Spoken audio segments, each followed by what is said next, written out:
Welcome, Scorpio, to your love and passion reading for the year 2020. Okay, to take you through the year, we have in January the Chariot, February Temperance, March the Five of Cups, April the Moon, May the Queen of Swords, June the Six of Wands, July the Eight of Wands, August the Knight of Swords, September Death. I always ask for a clarifier for that, which is the High Priestess. October Two of Wands, November Four of Wands, and December the Six of Swords. Let's get started then. So you kick off the year, and in fact the next decade, the new decade, with the beautiful Chariot card. This is you moving forwards fast, charging ahead in your chariot. Feeling great. You've got the golden sunshine surrounding you, and you've got the crown on top of your head, and you are focused and just moving forward in your life, which is beautiful. I hope the camera didn't go funny just then. Alright, we're okay.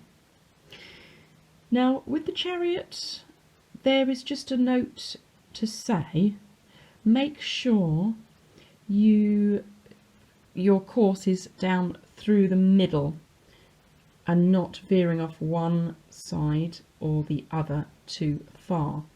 So take a moderate path, and just make sure you're not diverting off onto one end of the spectrum or the other too much. If that resonates, I'm sure you'll understand what I mean by that.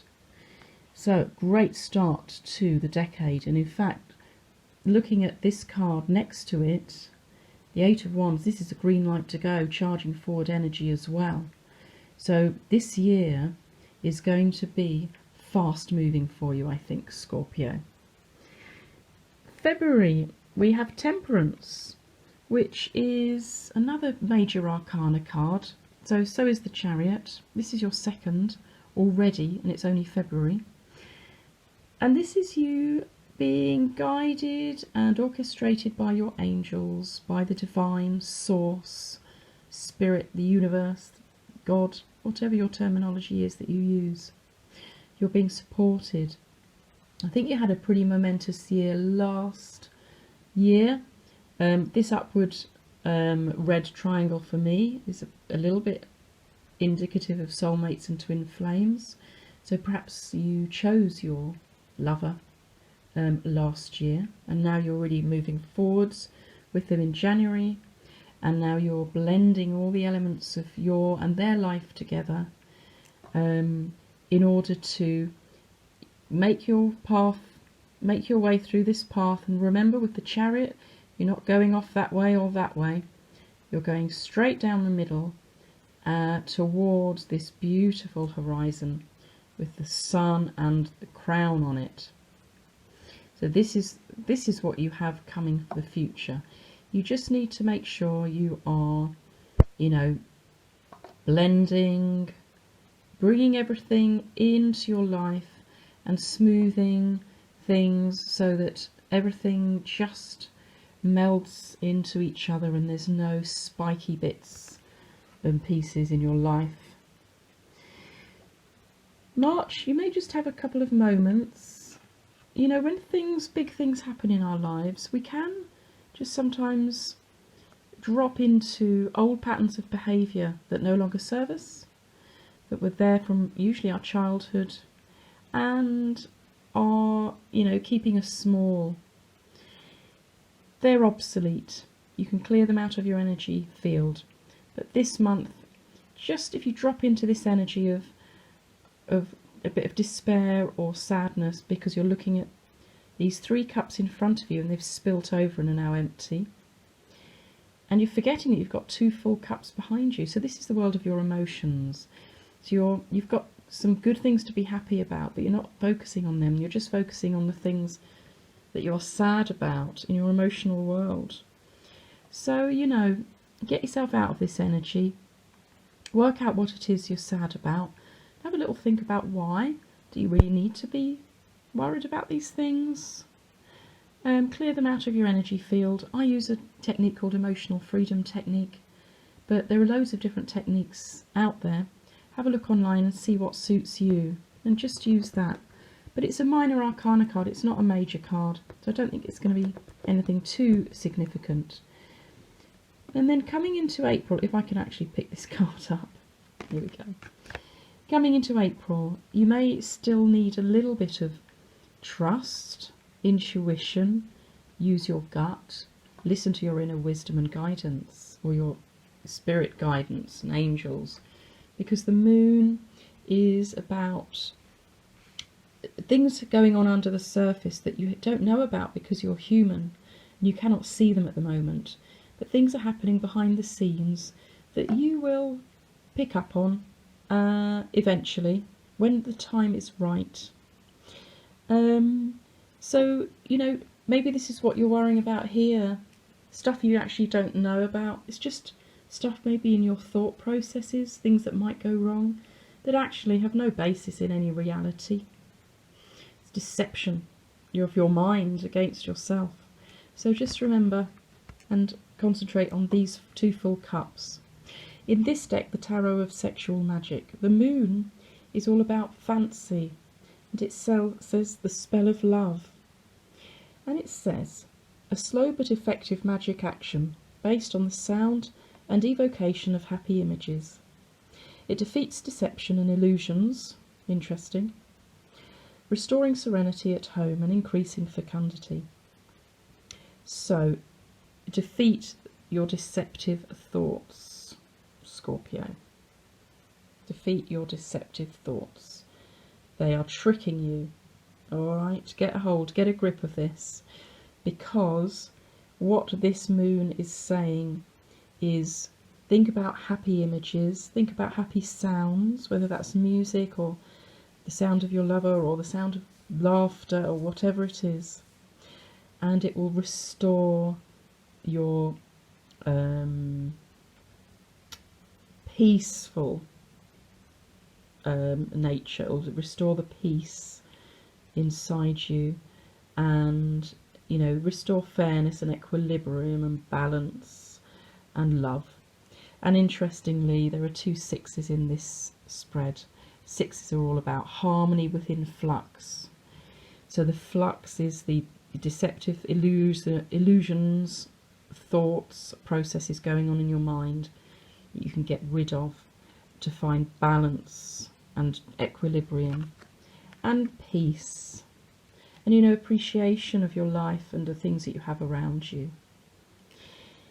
In May, you might well be adopting the Queen of Swords energy. This is you standing very much firmly in your power. Queen of Swords takes no crap. She is the mistress or the master of mind over matter, mind over her heart. So she can absolutely, with laser focus, look to the future, cut all the crap that is holding on, that no longer is of any relevance or interest, all the stuff that's just, you know, peripheral nonsense and things that are distracting you. Cut them all away, and with laser focus work out and move into her future. She can be quite aloof. You don't have to be aloof. You can be independent without being aloof. And remember, this Queen energy is feminine energy, and it's whether or not you're male or female gender biologically. Okay, we all have feminine and male energies, and she's looking forwards to June, the 6 of Wands. And the 6 of Wands is all about victory and success in an aspect of your life. This is a love and passion reading, so it's likely to be in this aspect.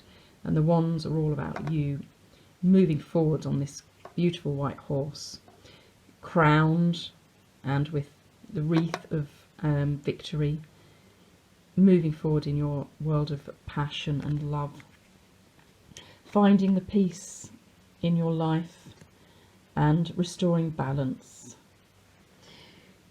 8 of Wands, you have another shift in July, forwards. This is the green light to go card.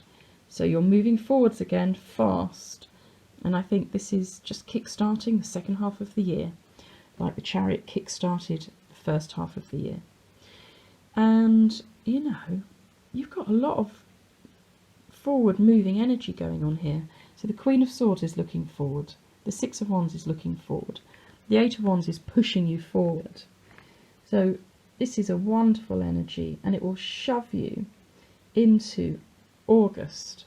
And here comes the Knight of Swords. So this is a change. Change is now afoot. So you've swept through the year so far, and now there's a big change coming. The Knight of Swords charges in, as you can see. And sometimes it's quite unexpected, and sometimes it's quite brusque. Can be a bit of a shock. But, yeah, I think possibly it's going to be a little bit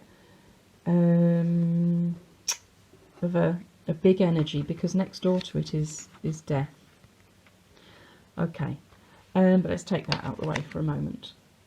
So the Knight of Swords, I think, is bringing in a massive change in your life that is going to chop away the old, to clear you out, to bring in the new.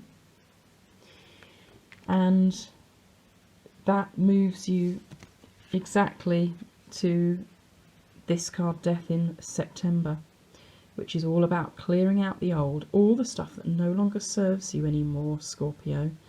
It's the death of the old you, the death of the old self, in order to bring in the new you. So imagine like this is the forest that has to be razed to the ground with fire in order to allow the new shoots to start coming up, the new energy, the new life to restart, to kickstart. Go high, go right into like the moon energy, which is very close at hand in the deck. It's just sitting there diagonally. Adopt the moon energy, I want to put that there. Adopt the High Priestess energy, the inner you, the inner self, the gut, the wisdom that you know is within you, to move yourself forwards with this energy. So you may just be dropping a little bit into, oh my God, this is a bit scary, can I do it? You can do it, you just need to trust yourself and your guidance. And in this deck, the Tarot of Sexual Magic, Death is about abandon, and it says, temporary abstinence from sex reinforces your desire, the relationship undergoing a transformation. Even the end of things must be accepted serenely. So this moon talks about restoring serenity. This death card is talking about accept it serenely. So serenely means with gentleness and love and compassion. So accept the death of a relationship, either into a new relationship, or it's undergoing a transformation from something old that no longer served you to something new.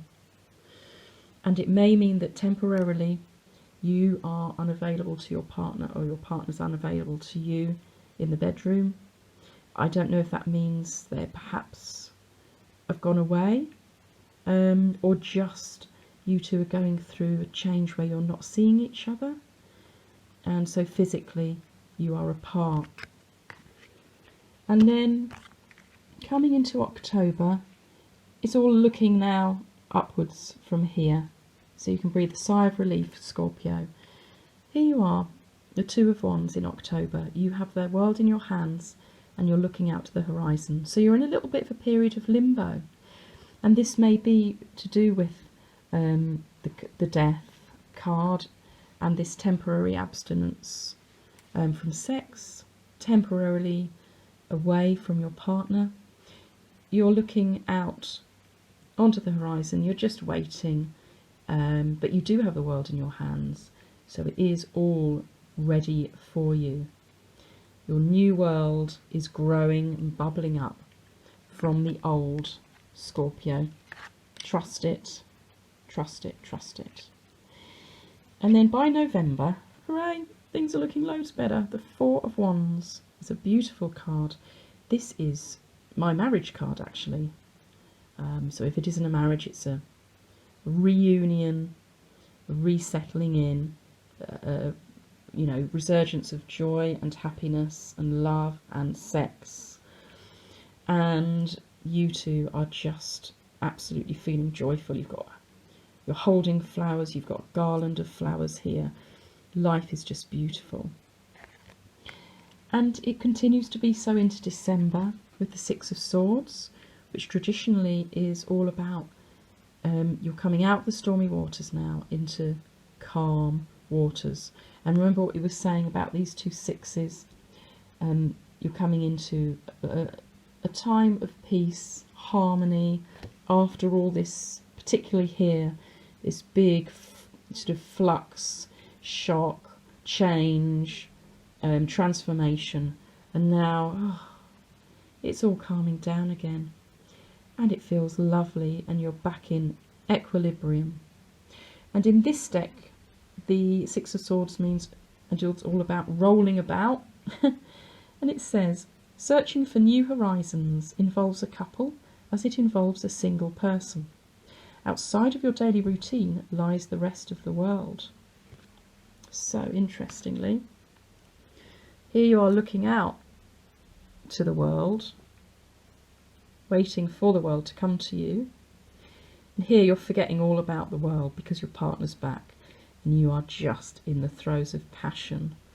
And just remember the world outside as well. Don't get sort of too intensely caught up with just you and your lover. You know, open the curtains, look out the window and look at the view. Say, yeah, okay, maybe now, moving towards 2021, we need to not just completely stay in the bedroom all month, but look out to, you know, the dawning of 2021 and looking into your future together with this beautiful love. Scorpio, what a lovely reading. Okay, you've got a few moments. However, overall, it's a fast-paced, victorious, beautiful energy, a transformation and a little bit of, you know, shock and change in the sort of autumn months. However, then moving on again into beautiful territory again. I'm pleased for you. Thank you so much, Scorpio, for watching. Thank you for subscribing, for your likes and for all your beautiful comments, which I absolutely love reading through. And I hope to see you soon. Until next time.